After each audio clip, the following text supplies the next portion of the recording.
বাংলা চলচ্চিত্রের প্রয়াত রাজকুমার জনপ্রিয় নায়ক চৌধুরী মোহাম্মদ শাহরিয়ার ইমন ওরফে সালমান শাহর মৃত্যুর ঘটনায় রমনা থানায় হত্যা মামলা দায়ের করা হয়েছে।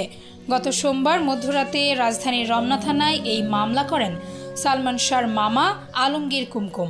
এর আগে গতকাল দুপুরে প্রয়াত এই নায়ক কি আত্মহত্যা করেছিলেন নাকি তাকে হত্যা করা হয়েছে তা জানতে সালমান হত্যা মামলা পুনরায় তদন্তের নির্দেশ দেন আদালত।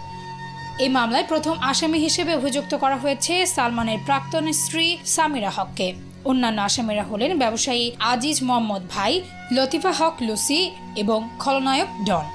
সালমান শাহকে হত্যার মামলায় তার প্রাক্তন স্ত্রী সহ মোট 11 জনের নাম রয়েছে।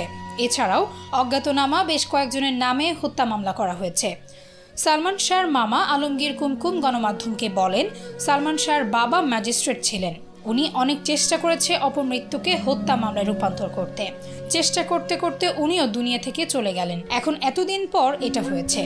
ইনশাল্লাহ এটা প্রমাণ হবে হত্যা না আত্মহত্যা। ইনশাল্লাহ প্রমাণ হয়ে যাবে। আপনারা ও দেশবাসী জানবে, দেখবে, এটা প্রমাণ হবে যে এটা হত্যা।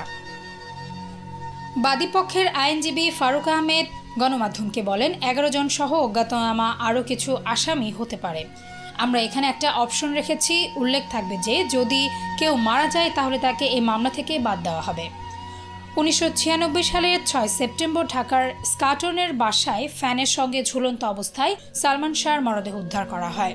এরপর শুরু হয় দীর্ঘ তদন্ত যাত্রা, যা প্রায় 3 দশক ধরে অপমৃত্যু মামলা হিসেবে চলতে থাকে।